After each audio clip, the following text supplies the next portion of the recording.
Why should an innocent soul pay the price of someone else's negligence? And even when that happens, you look at the laws here. Now, BNS, I was looking at the BNS law here.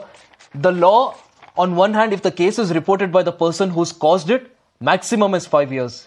If the person goes missing, it's a hit and run case, maximum it's 10 years. Right. Do you think it's fair? Actually, Ashish, we have to think as per our law or as per our possible laws by the pressure of maybe the media or the other agencies. Now, there are two things. We have to look all these cases differently because, one thing is very true in this country and very crucial.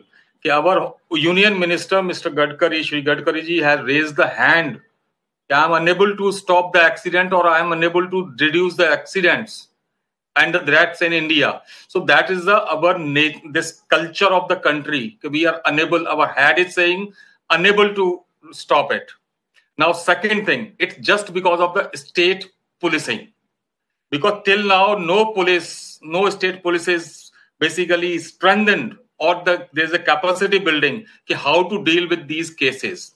Supreme Court Committee on Road Safety has said all the states to form this crash investigation team in every district, but it is not working because other factors are there, like we are providing the infrastructure which provokes to such accidents. Like you can see this road, it's a curved road.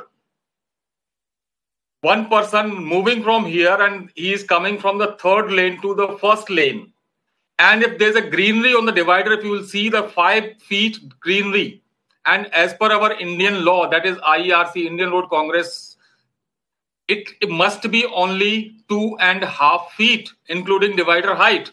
So that to improve the visibility, at least this biker can see that somebody is coming from the wrong direction in first lane. He's unable to see that. Absolutely. So that's clearly there have been rules that have been violated on multiple sides. I'll come back to you. I'll just go across to Shilpa Mittal ji.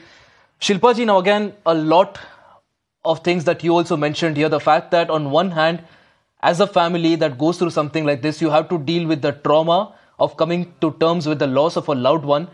On the other hand, there's another trauma of fighting for justice. Yes. The fact that there's evidence, the person who caused it, there is absolutely every evidence to nail it, and yet you have to roam around in courts for many, many years just to get justice. And the justice that you get also is that the person is in the jail only for a few hours or a few months, and then he's out. He's living a normal life, while your family is destroyed forever. Yes, that's true. Very true. I mean, I always tell people that, you're once a victim of a road case. That just happens once. And then you're the victim of the system. Because system keeps making you feel that you are the victim because it is not for the victim. It doesn't give you any relief.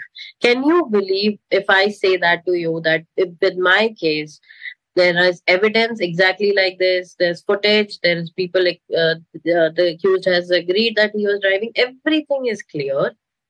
It's 8 years, not even a trial has started. We are still fighting on which section to put on the boy. Can you believe that? 8 years. And this is when everything is there. Imagine the other cases where there is no footage and then people are powerful, they bribe, they, maybe buy people out.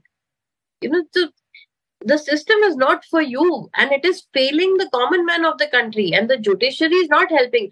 And the worst part is, even if the judiciary is helping, you make these laws and bylaws and everything, but then there are so many loopholes. We went till Supreme Court. Nobody can be tried as an adult in a hit and run case if somebody dies because there's a flaw in the law. I've been screaming my lungs out, but there is nothing done by the judiciary.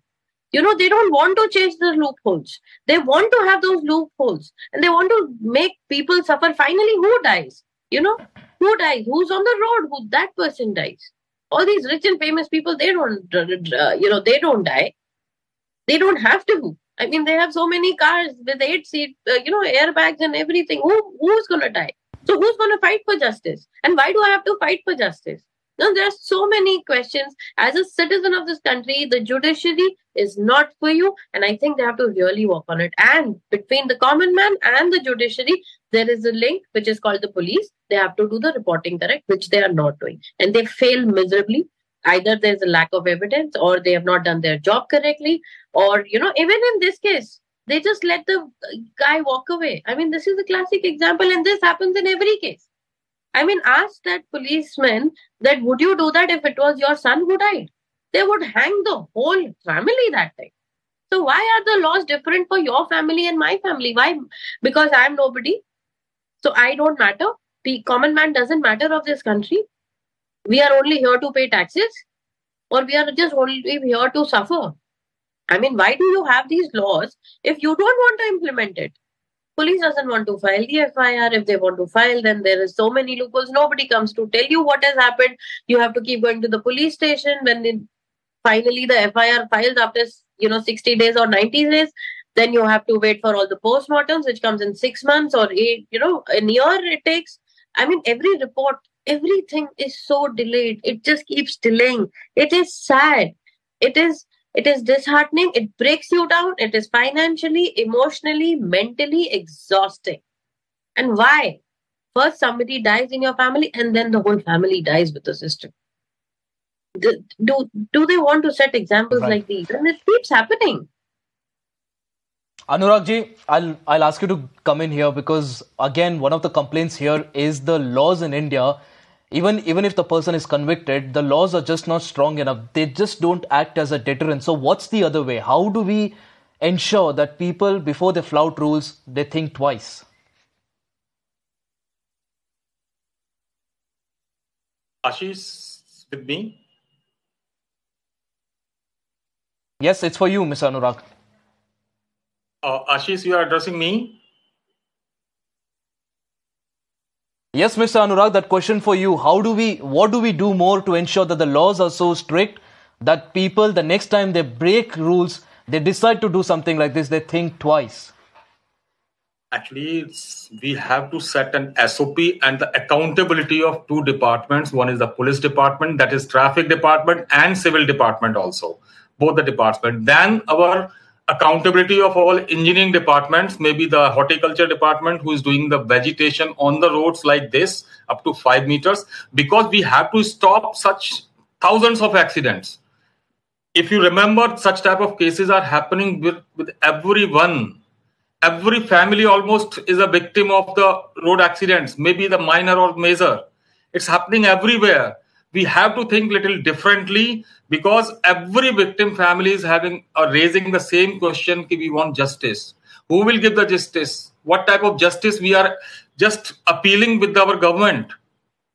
One SOP, one standard formation must be there. That's why I'm telling again and again that we have to set the accountability. We have to set the system as per the Supreme Court Road Safety Committee.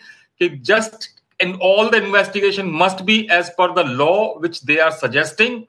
Here only police department is doing the investigation, for which they are not having any capacity of doing all these things. They are just doing big vehicle, small vehicle, pedestrian or motorcyclist to car, and then all.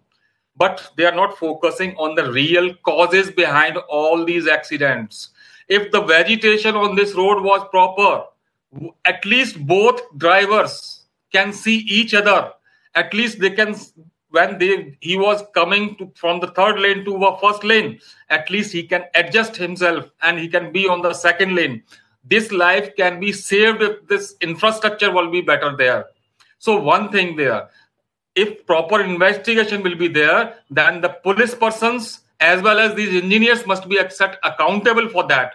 And till the moment, if we will not do this, every victim family will be crying. Mr. Like Anurag this. ji, I remember the last time we spoke as well, you made this point very clear that the engineers, the people who maintain the roads as well, even they need to be held accountable when something like this happens, because